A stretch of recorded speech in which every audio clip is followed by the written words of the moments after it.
Hey guys, me Sam Stein here with Andrew Egger again. We are going to be talking about our favorite subject. Why are we so obsessed with the guy, Robert F. Kennedy Jr.? Andrew's got another one today that we want to talk about. But first, before we get into that, as always, subscribe to our YouTube feed. Click that button. Doesn't take much. Doesn't cost anything. Really helps us out. So do please subscribe and share with everyone you know. All right, Andrew, what do we got today? Another kind of wacky bombshell from RFK Jr. What did he say this time? Yeah, it's this weird thing because he's been in the public eye, right, all this time. He was running for president. You would think that all He's a these stuff would Kennedy. already have come out. But like, I guess because he was an independent before, and then he got right on the Trump team, and like nobody ever went through all of his old stuff, apparently, I guess. But we just stumbled upon his website the other day, which is not, you can't really get to it via Google because it is chock full of the kind of misinformation that Google has started to deprioritize in its search results. But we found the website, and his podcast, the RFK Jr. podcast, is available, wherever fine podcasts are sold. And this is a lot of wind up to talk about this episode from last February of this podcast, where he had on truly kooky and insane chemtrails guy named Dane Wigington. He's a big guy about geoengineering, the theory that our elites are using all kinds of technologies to kind of like play with, say, the weather, or make climate change less worse, things like that.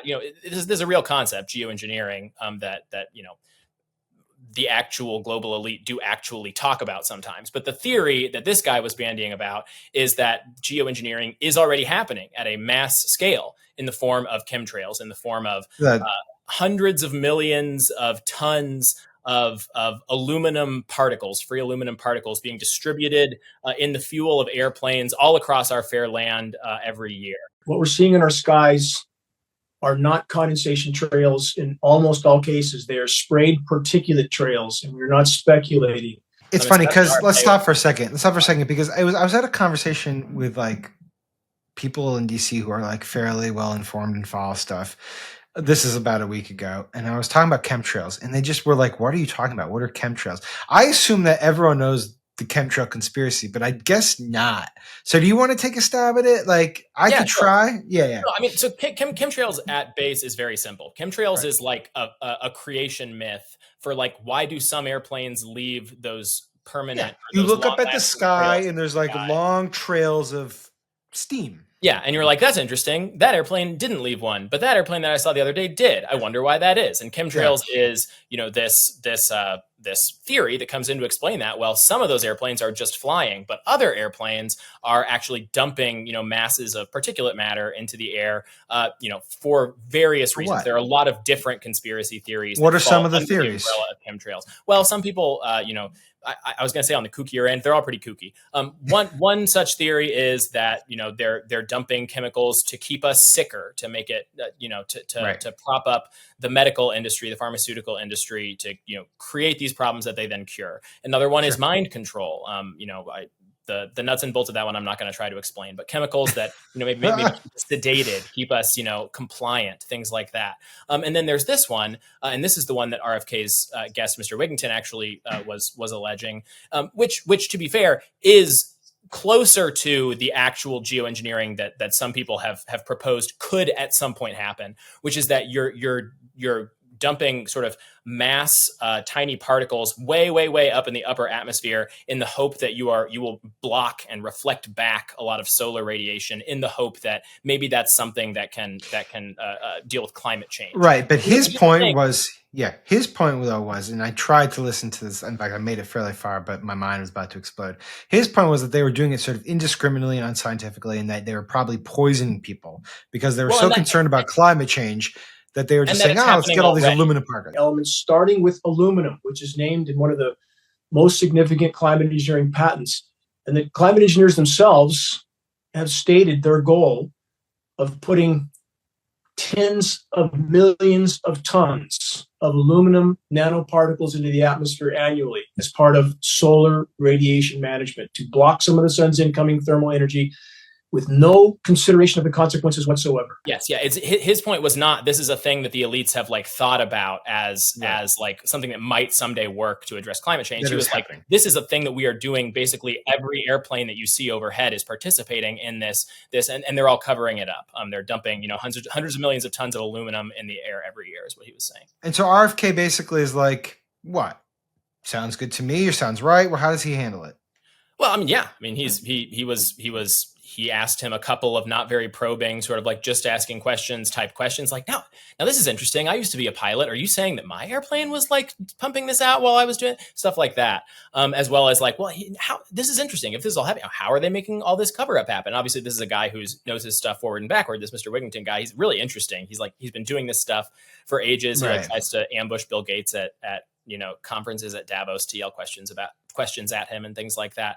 But no, I mean, RFK starts out from a position of credulity and pretty quickly comes around to a position of genuine belief. I mean, he says, you've got me convinced on this stuff. And he does push back on some specifics. For instance, it's kind of funny. The guy in his kind of like wild free associative, just kind of like evidence rambling, he talks about, and by the way, all of our environmental NGOs like Greenpeace and Sierra Club, they're all in on it too. Like they're kind of too scared to really take the government on this one. And at that point, RFK is like, well, okay, hold up. I know those guys. I don't think that really makes sense for those guys. I think they must, if they're sitting on this stuff, they must have good reasons to do so or something like that. All of them, WWF, Greenpeace, Sierra Club, Earth Justice, all of them. Our attorneys at geoengineeringwatch.org have spoken to their attorneys about this issue. They will not bring this issue up in any of their organizations because they don't want to lose their 501c3 nonprofit. We find that to be unimaginably hypocritical because the data to back this up is absolutely monumental. I got to push back on that because I know these environmental leaders and I know their environmental groups, and nobody's worried about losing their 501c3 by taking a tough stand on an issue. There may be other reasons why they're not doing it. That would not be a reason. So like he, at a couple of points, he's like, well, come on, not the Sierra Club. Come on. Not the Sierra Club. Let me ask you, first of all, do you believe in chemtrails? Do I personally believe in chemtrails? Yeah. Like, no. Just want to make sure. No, I don't think that there is. Can you imagine the number of people that would need to be like sitting on this for every commercial airplane in the country to be pumping these out like on 70% of their flights? Andrew, to be clear, I don't believe in chemtrails. I didn't think you believed in chemtrails. 2, what is like the larger significance of RFK kind of entertaining this and then being persuaded by it? Yeah, I mean, look. We've talked a lot already about the big bad ones, right? I mean, like the things that when RFK gets in, he will immediately be trying to like put his thumbs on the buttons to like change things about, like vaccines and new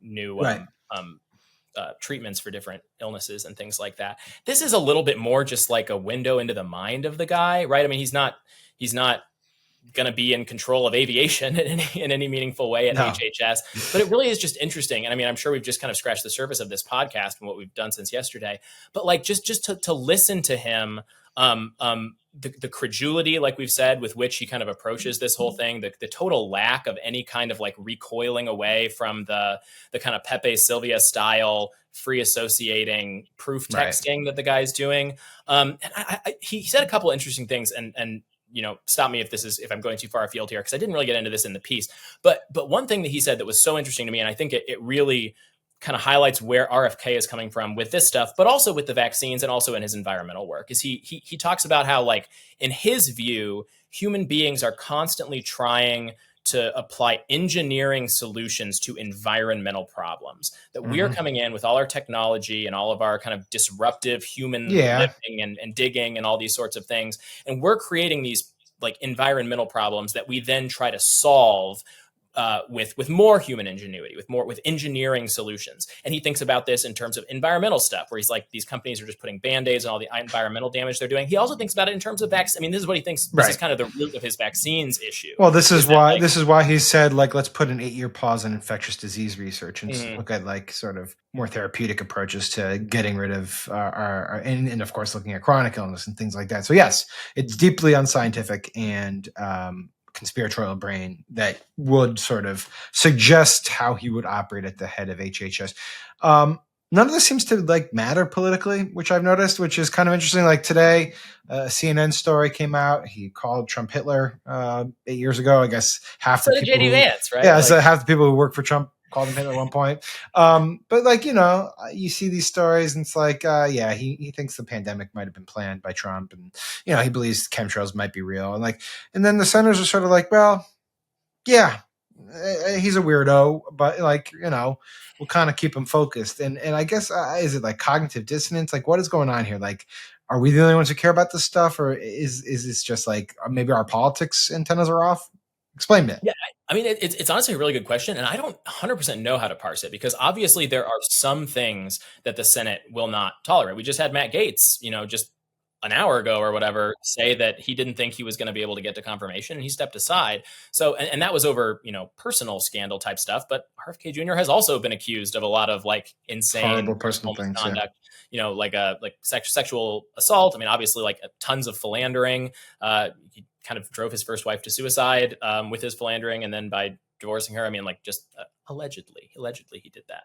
So it's kind of a your guess is as good as mine thing. Maybe it's, or maybe the optimistic way of looking at it is like, we got Matt Gaetz, RFK next on the chopping block. Let's go get him. But I don't know. I mean, like, no, I think there's a lot of people who are in the Democratic Party too who are like RFK curious. They just maybe they think, well, on the real substantive stuff, like he's got a decent record on health.